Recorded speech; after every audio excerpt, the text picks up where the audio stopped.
So again, great, Theis, that you can make the time to give a presentation about climate roads in Denmark. We're quite excited. We did a round with Nick and Fritz, and more people will come. Sydney will join later, and probably you'll see this online. So, but no further ado, I expect you will introduce yourself, and yeah, and we're very interested in what you have to say. Okay. The floor is yours. Yeah, thank you, Floris, and thank you for the opportunity to present my work. My name is Theis R, and I'm the head of research at VIA University College. VIA University College is an applied university in Denmark, and I know that in the Netherlands you're also familiar with the term applied university, so I don't have to explain too much about what type of university we are. Exactly. And today I will present, all researchers have their babies, and this is one of my babies. It's the climate road.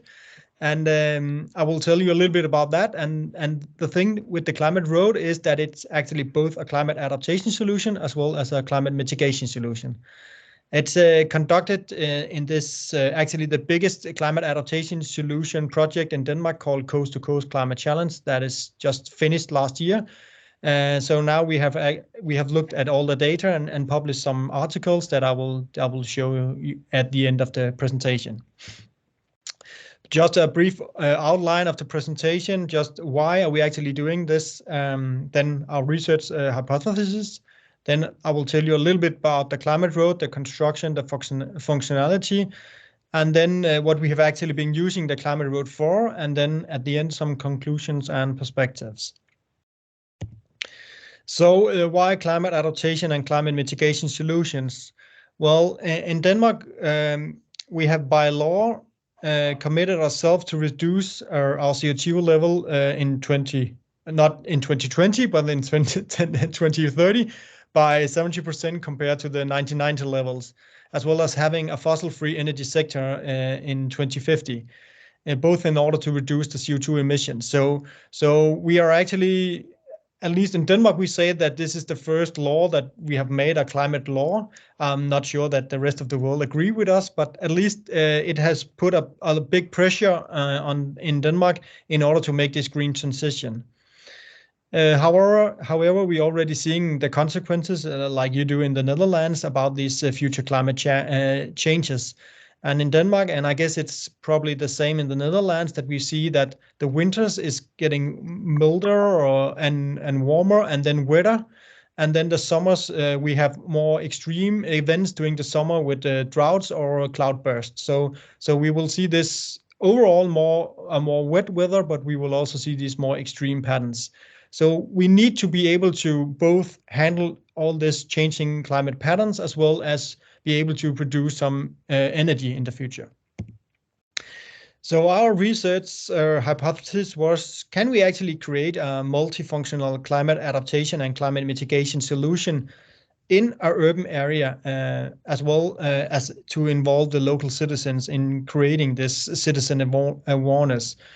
And the main thing here is that we actually wanted to create this climate adaptation and climate mitigation solution in an area where we already have existing buildings. So it's fairly easy to create these solutions in a rural area where you have a lot of space, but in the dense urbanized areas, it's somehow more difficult. So we wanted to test this.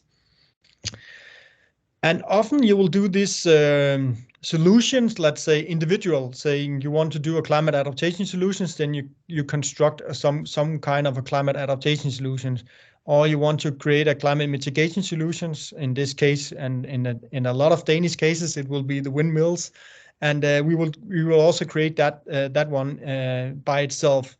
But what we wanted here with the climate road was to combine these two. So I just have a short sketch here showing how the climate road works.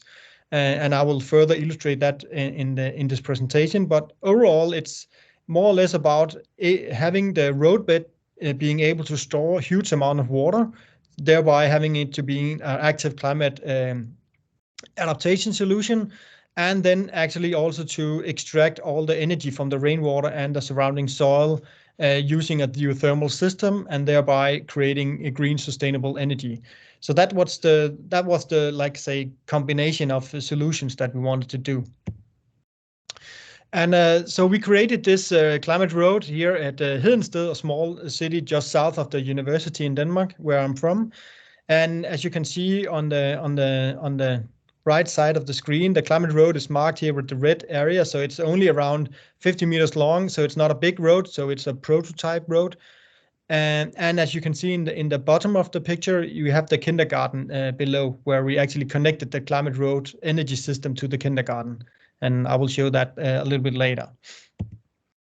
So the construction is, this is how it looked, and there's not much to see. And this picture is actually also the worst picture I have of the road, because you can see all the soil and dirt that has already been on the road. And it's simply because it's been constructed in an area, as you can see on the right side, where the entire area is actually being urbanized at the moment. So if you go out there now, you will see all the fields around the road is filled with houses now. So the area has been completely urbanized. But that also meant that there was a lot of trucks driving around the road. So I had a lot of soil there. But I will come back to that later. And you can see the kindergarten is around 950 square meters. So it's a fairly big kindergarten that we had to supply with energy from the road. So this is how the construction looks like. If we start on the top left side, what we wanted to do to test the two different systems, we had one 55 meters with a traditional impermeable asphalt, where we have drain grouts in the sides, where we can take all the water from the surface and add into the roadbed, and then we have 25 meters with permeable asphalt, and then we had with the W's, we have 3 wells where we are able to monitor the water going from the two systems and measure how much water is actually flowing into the system from the two different asphalt types. And then, as you can see, P1 to P6, you can see this is the areas where we did the infiltration test on the permeable asphalt. So bear in mind that we have P1 to 3 on the right side of the road, and then we have P4 to 6 on the left side of the road.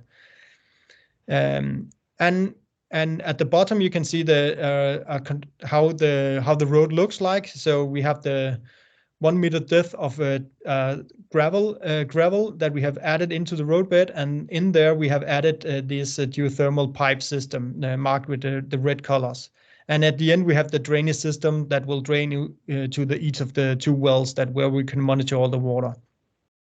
Of course, we also added a weather station and so on, and the entire road is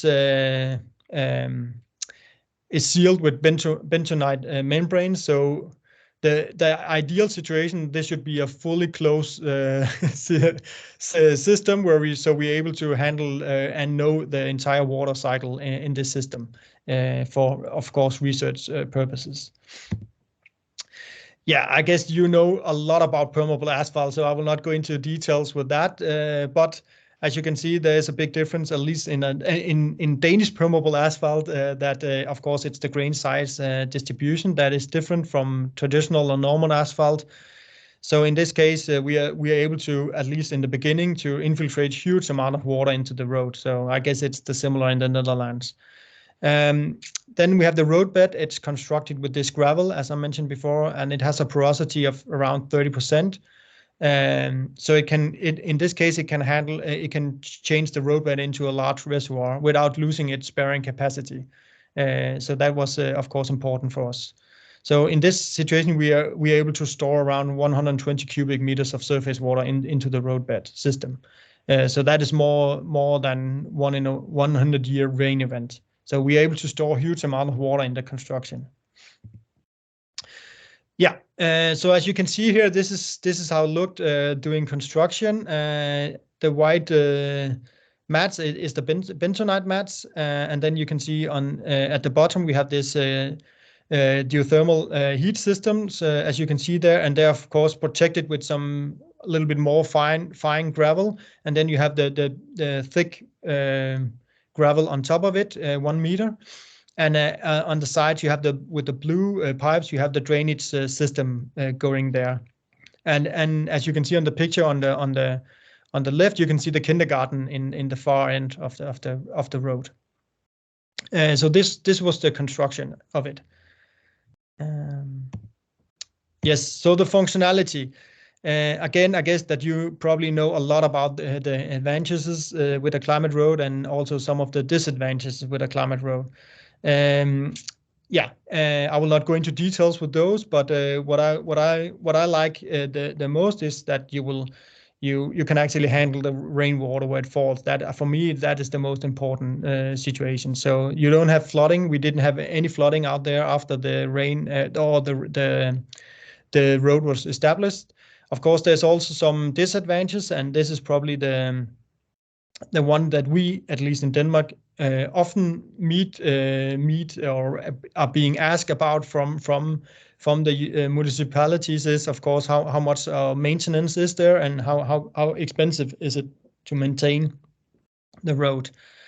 Yeah, and of course also with such a good infiltration, of course there's also a risk of contamination if a sudden accident happens at the road sections. Then of course you could have a lot of contamination that could seep into the ground very fast. So you have to take this into account. With respect to the geothermal system, of course this is a green sustainable energy. You can say, if just to summarize very fast how the geothermal system works, it's the black pipes you can see in the bottom here. They have like a liquid, let's just say of sort of alcohol, that when it goes out from the kindergarten, it's -4 degrees, and then when it returns to the kindergarten, going around in the road, it should be +1 degree. So this temperature of 5 degrees is enough for the heat exchange in the kindergarten to transform that heat into, or energy into heat, and thereby providing energy for the kindergarten.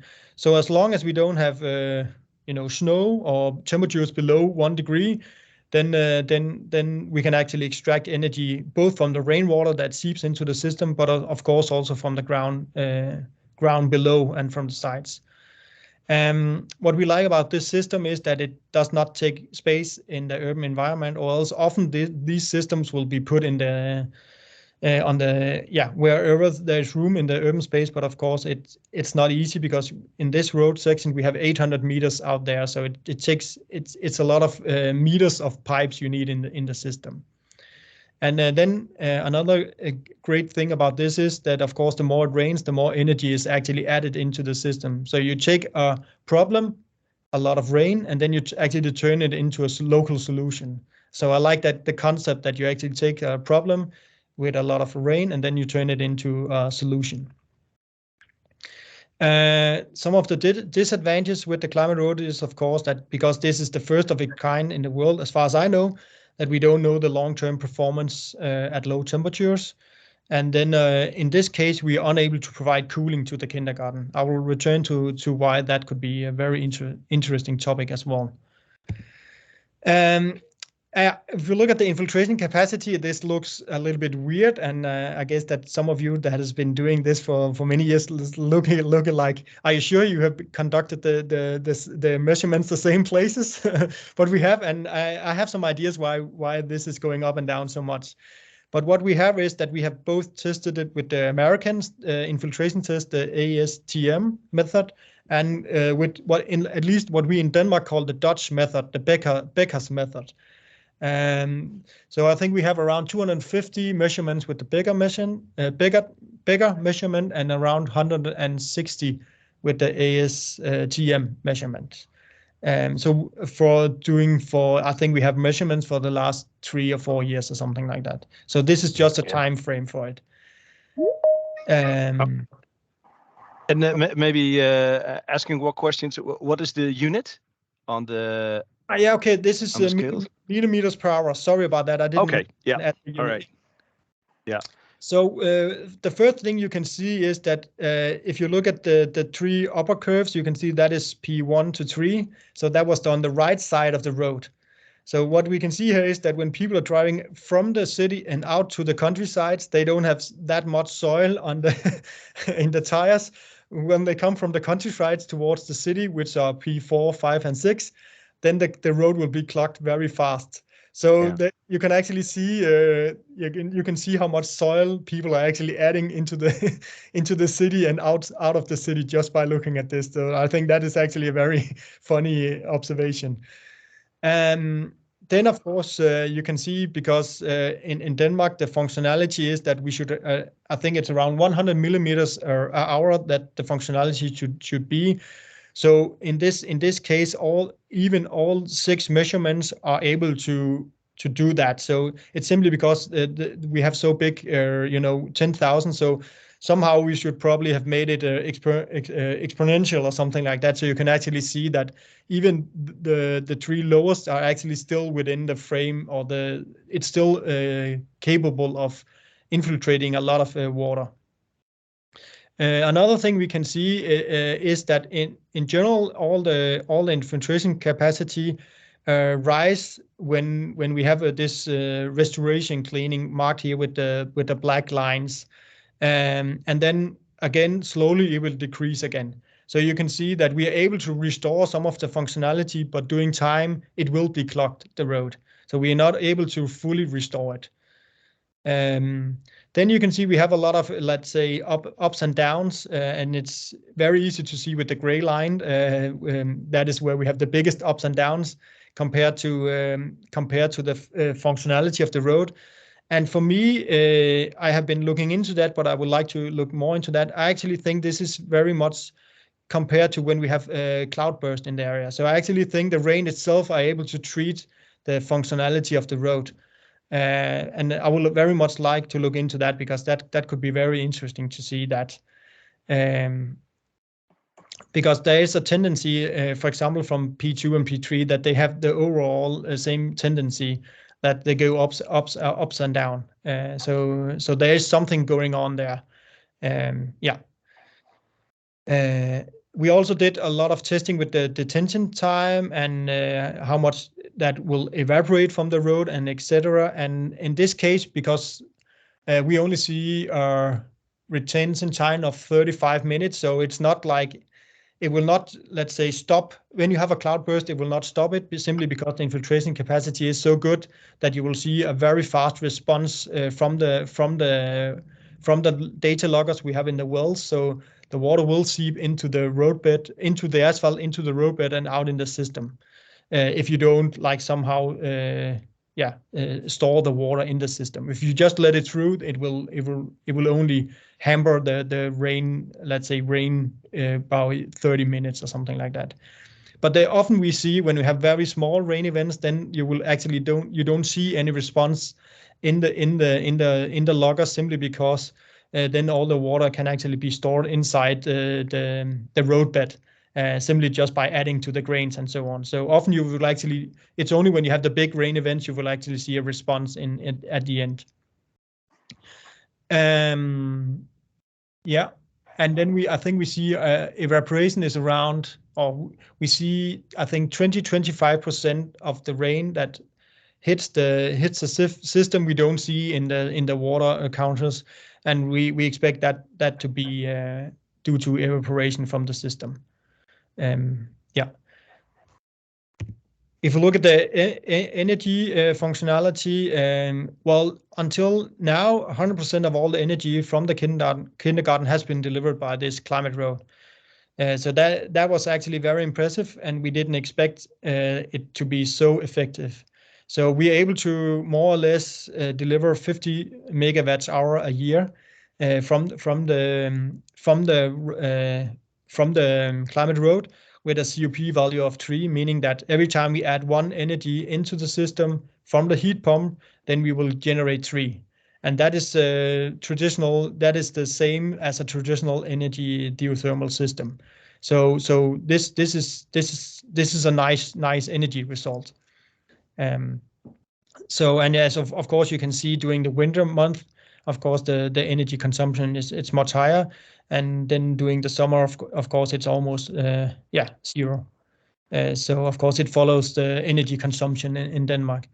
I have to stress out here that during the 2019 and 2020 we didn't have very strong winters in Denmark.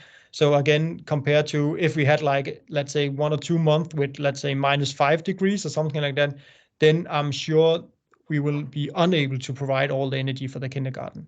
So I guess, for example, also in the Netherlands, where you don't have long-lasting frost month, then perhaps this could even be a better solution for you in this case.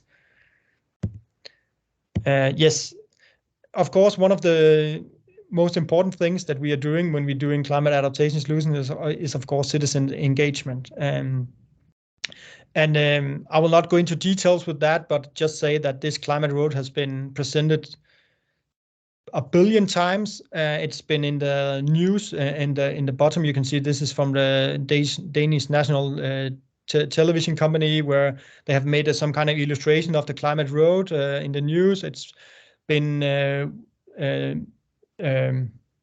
aimed as one of the 100 best climate adaptation solutions in Denmark, and it's been shown to people from all around the world. So it's been living out there, let's say that. But the problem, of course, is that how do you actually make citizens engagement when you're not there? Because often you need a person to be there. So we conducted a little AR app. So if you go to Hedensted now, you can go down to a little sign next to the road, and then you can download an app on your phone, and then I just have a short video to illustrate what is going on down there. So this is the road, and there is the sign, and then you just scan the sign,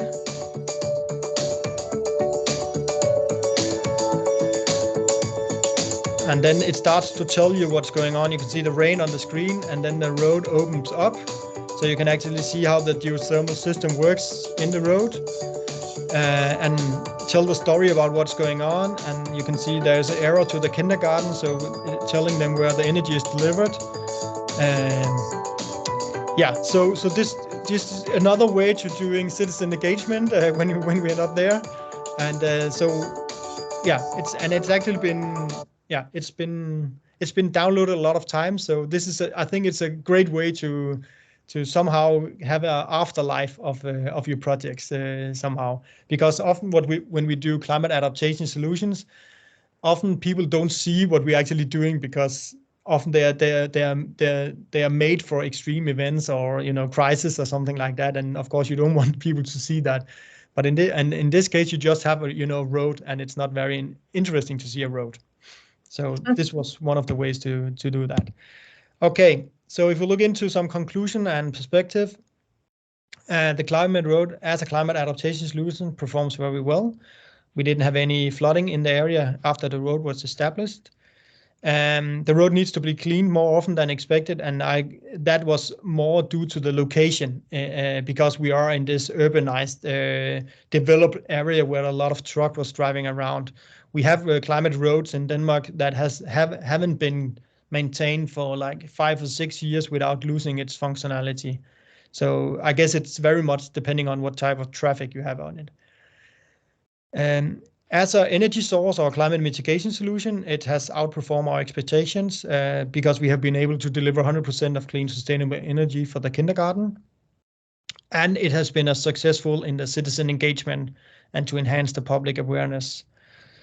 Some of the things that we have been looking into is that we have been looking into the remediation potential of the road bed.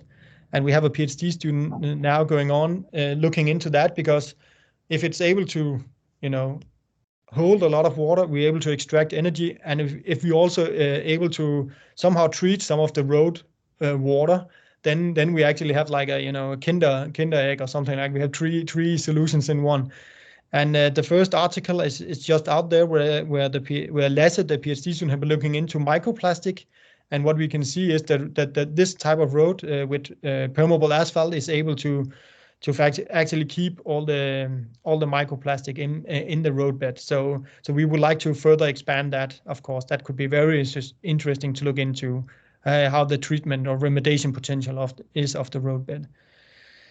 Yes, then of course we would like to extend this road or climate road into actually to a larger area in order to actually see if we can create somehow of a local citizens energy community. So that's the whole concept of that, because we can see that in Denmark we're able to supply 3 to 4 family houses with energy, and if we have 50 meters of climate road and we can have 3 or 4 family houses, then it starts to make sense actually to have climate roads also in these areas in order to actually make local energy communities. And we have actually done that. So this is the new road that we have created called the Thermo Road.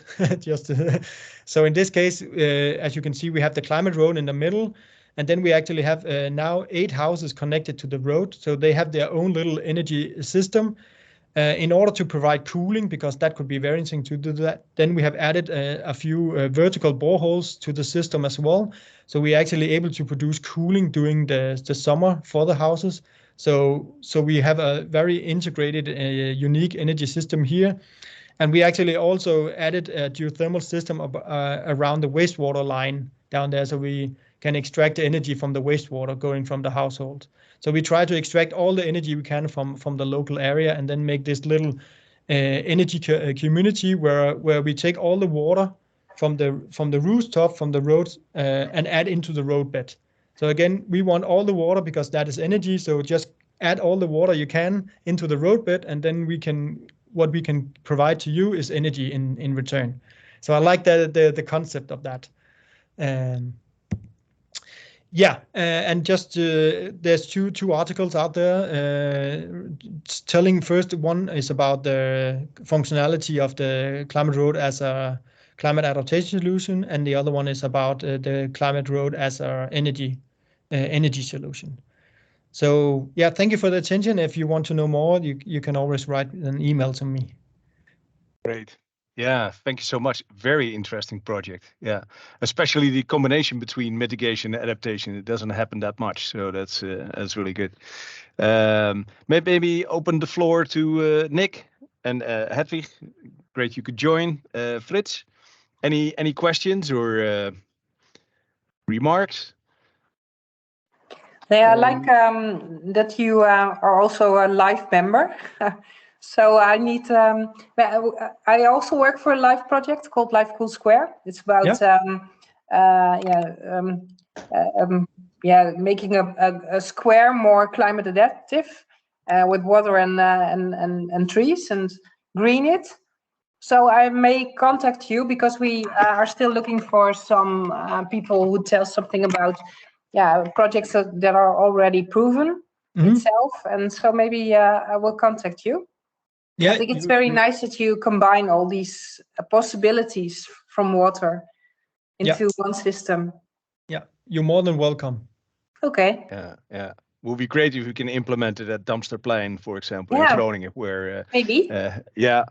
Or in the field lab that we have, there's actually permeable asphalt already, but putting more functionality to it, making really multifunctional, that would be great. That doesn't happen a lot. Yeah, and I have one question. How do you clean the road? Are these very big vacuum cleaners or? Yeah, it's at least in Denmark, it's a truck where you have like you have a vacuum cleaner, and then you actually add a lot of water into it, and then you can clean it up. But often I guess that you can clean it down to a couple of centimeters, perhaps. So if you have soil or dust that goes, let's say, a couple of centimeters into the permeable asphalt, then you have the problems, because that can be difficult for you to treat. So that's why during time they will be clogged, especially if you have, let's say clay soil, or some sticky material that can go very deep into the road. Then it can be tricky for you to treat it again. Okay, so neighborhoods that are being built new, you have a lot of traffic, building traffic. Maybe that's not a good idea to do it in the beginning, but maybe when the buildings are there, you can start. That was the biggest issue for me, is that the whole idea was that the trucks were not supposed to drive on this road, carrying all the building materials back and forward from the construction sites, but they did. So I guess that in my recommendation for you would for sure be that I will add either I will wait to the end to add the permeable asphalt. Mm-hmm. What do you expect? Because indeed, one of the conclusions was we need to clean it more or do more maintenance than expected.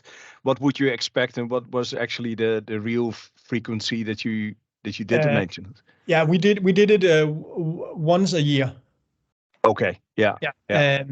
But as mentioned, there's many places in Denmark where you do it once every 5 years, something like that. Yeah. And I guess that now everything is built out there. So I guess that we could also add or lower the frequency now. But again, it's I also, for example, I know that if you have areas where you have a lot of leaves and stuff like that, that can actually also be clog the road. So I think it's very depending on the situation around the road. Yeah. And luckily you do measurements so you can see if it drops down due to clogging or something. But sorry, Frits, you also wanted to ask a question. Somewhere in my own archive, I have something about an asphalt collector. But the only thing I remember is that it was here in the Netherlands, and it was 2 gigajoule per square meter per year. That was the result of this pilot. But we had, but it's 10 years ago or so. It's well, some longer ago. We had a pilot here. Okay, where you added a geothermal system into the roadbed or in the asphalt? Yeah, to collect the heat from the asphalt. Nice. Yeah, because I have seen some examples where you have added the geothermal system into the asphalt. Whether or not that's a good idea, I have no idea. For me, it sounds complicated because you somehow need to. The asphalt will be warm when you add it. Yeah, but it sounds interesting. I would like if you have some results on that or a link to an article or something like that. That could be very interesting. Yeah, I will have to get it to my archive. But you didn't have your email on the slides. Yes, or else you can always just write Floris. I guess you can. Yeah. Exactly. Okay. It was on the last slide, but I will email you, Frits, with the full contact details. Okay, but then I will go into my archive. It's somewhere, but it's. I think it's easy to find.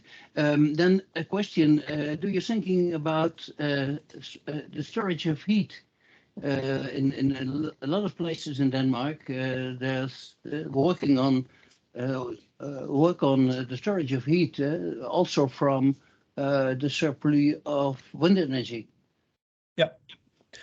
Yeah. In the climate road, well, we because we cannot cool, we cannot store energy in the road, the climate road. But in the thermal road, the last road I showed you, we are able to store energy in the vertical boreholes. Okay. So what we do there actually during the summer, when you can say when you cool the houses, then you add energy somewhere, and in this case we will add energy into the vertical boreholes. So during summer when we cool the houses at the thermal road, we will heat up the ground around the vertical boreholes. Of course, we will also do it in the road, but when we have the rain going through the pipes, then they will collect the heat and then just flow out. So I don't think we will be able to store energy in the road because it's near surface and because you always will have this fluctuation of water going through the system. But in the vertical heat or in the vertical boreholes, because you don't have water flowing around those, there we will be able to store heat. Yeah, but I was more thinking about an external heat storage, so you could also choose where you get your heat from. It could also be a solar collector. And yes, for sure, and for sure. So, but in this case, the soil is actually a very good heat storage capacity. Okay. As long as you don't have, let's say, a lot of groundwater flowing around, then you are able to store actually fairly large amount of heat. So in Denmark, we store a lot of heat in the ground, and then we extract it during the winter. So you have this, you actually heat up and cool down the soil. Okay. But then you need a little bit deeper. You need deeper laying soils. Thank you. Yeah. Yeah, no problem. Great. And there's Nick with a question. Yes. Yeah.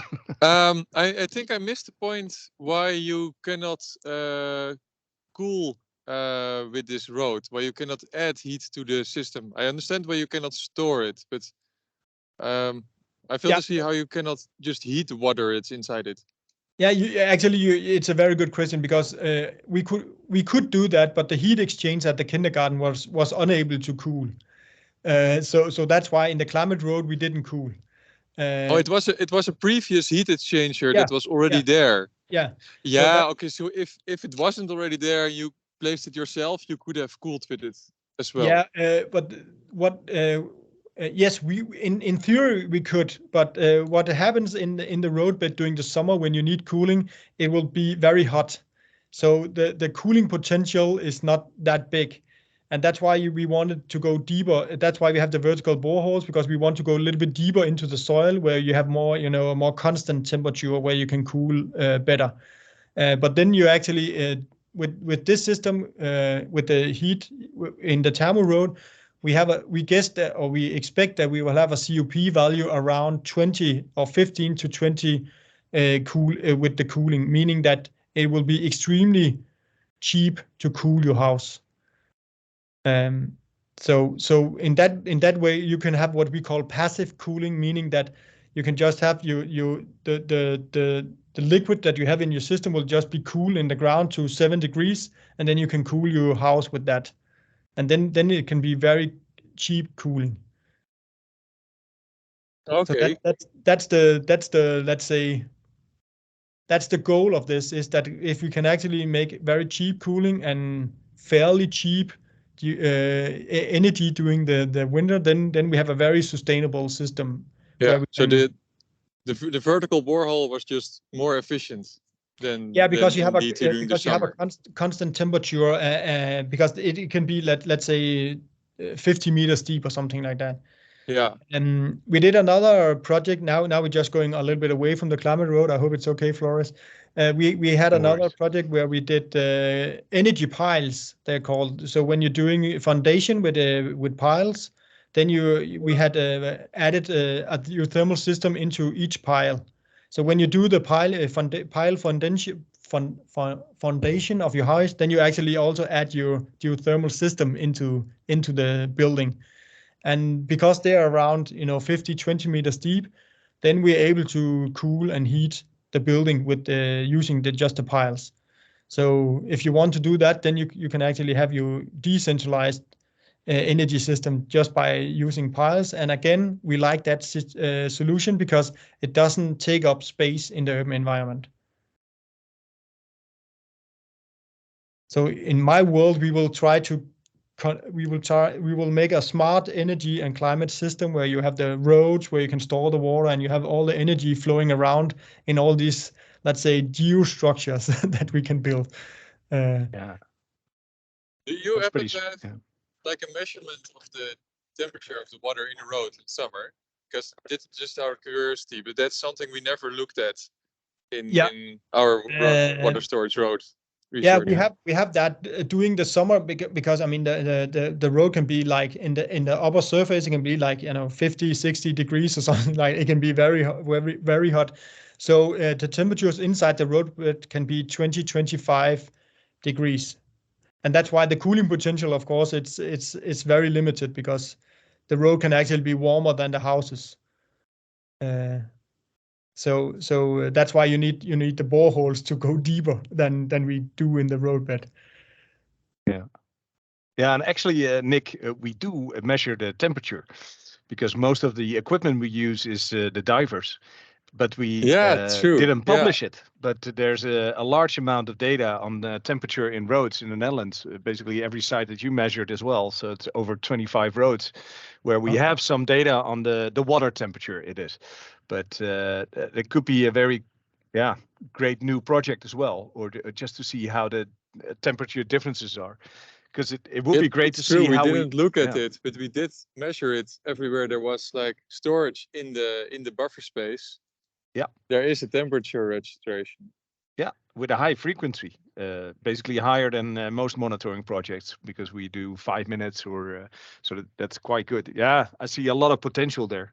And what do you think of, because that's actually one question as well, but we don't have to get into that because we could do that later.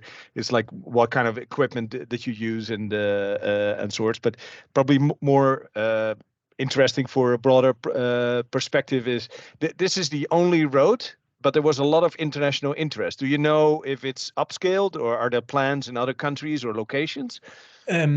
Yes, I know they're planning to build one in New Zealand, of all places. Nice. And then we have this. We just constructed the Thermo Road as well. And as far as I know, they're planning to build another road in Denmark soon. But it's for us, it's been difficult to upscale it. And it's because, well, before the Ukraine war, then energy was fairly cheap in Denmark, and we have a very expanded district heating network. So what we see now is that now, especially in small communities where you don't have district heating, then they are very much looking into what we called cold district heating, meaning heating systems like we have implemented in the Climate Road or the Thermo Road, where you're working with low temperatures around from -4 to +5 degrees in the temperature. So that's a completely different system, and we can see that now we are at the urge of this is going to explode in Denmark, also due to this climate law, that we have a lot of communities in Denmark that will not have district heating, and they need to have something else. And this could be one of the things, and especially if they're actually also starting to look into, especially if they have problems with climate adaptation, meaning if they have problems with the surface waters, then of course the systems will be very ideal for them. So I guess the potential here will be even higher in areas where you don't have, let's say, district heating, where you need to make these local energy communities, and you have problem with surface waters. Then this system is ideal for you. Yeah, nice. And the thing about microplastics, that's in that second paper that you that was already published that you could. Yeah, it's actually in the third paper. So I didn't have that on. All right. Yeah, but I can send a link to you about that. Yeah. And I said for the others, I placed a link of the climate scan location because I put it already there. And there's indeed the first MDPI water paper that Theis will published. Maybe one last question before finishing up.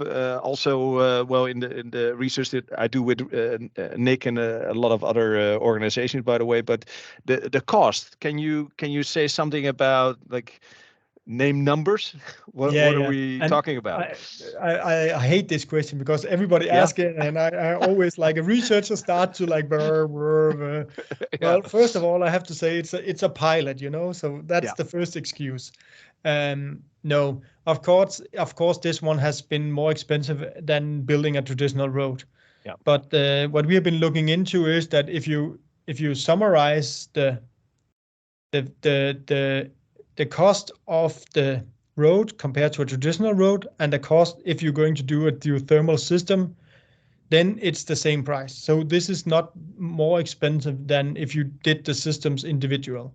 Yeah. In my view, I think if this was a little bit more upscale, then you can actually make it even cheaper than this.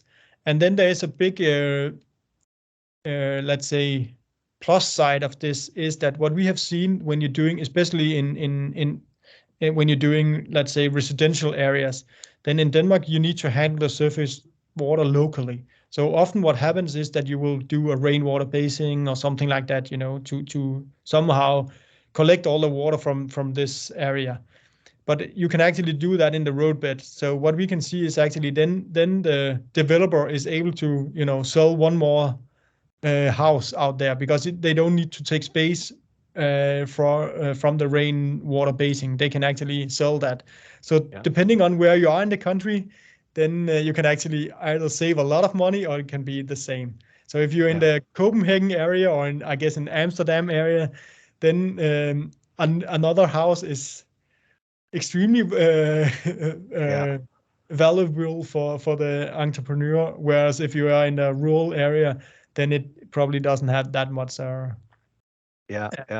Exactly. It's all about cost and benefit. Yeah. And the locations, indeed, in urban dense area where prices are high, this could be a very and when you reconstruct a road, you can so that's you're already making it. So that's perfect. Yeah. Nice. I think we slowly have to finish up. Or any last comments, Frits and Nick?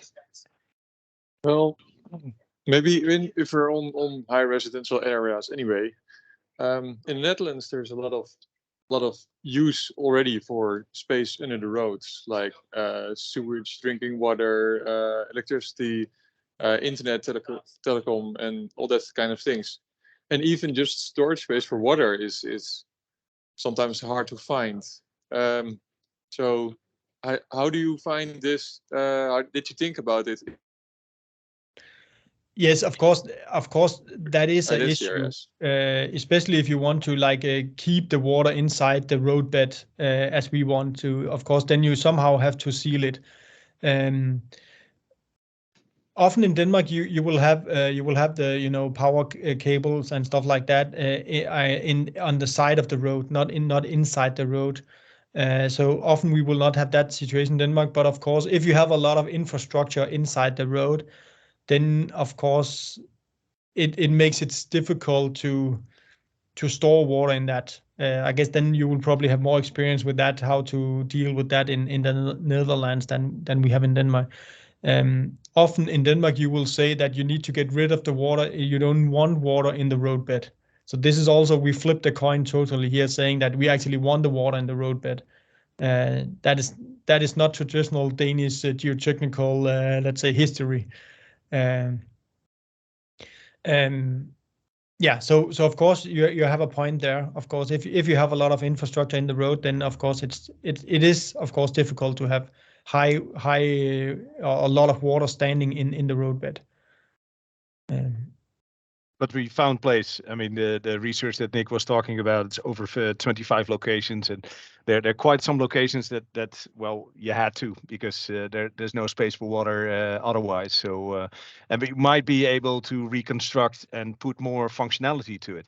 So also the energy, the mitigation, the adaptation, but also, as you discussed, water improvement, the microplastics, or maybe even connected to wastewater, because there are some rheothermy, as we call it. So the wastewater energy is being used as well. And I think Frits was also talking about some of the roads connected to deeper layers. So de-icing, for example, which might not be very needed in the future if climate change goes up, but the systems are there. And I think it's really important to map them, as you say, also New Zealand, and to follow their results.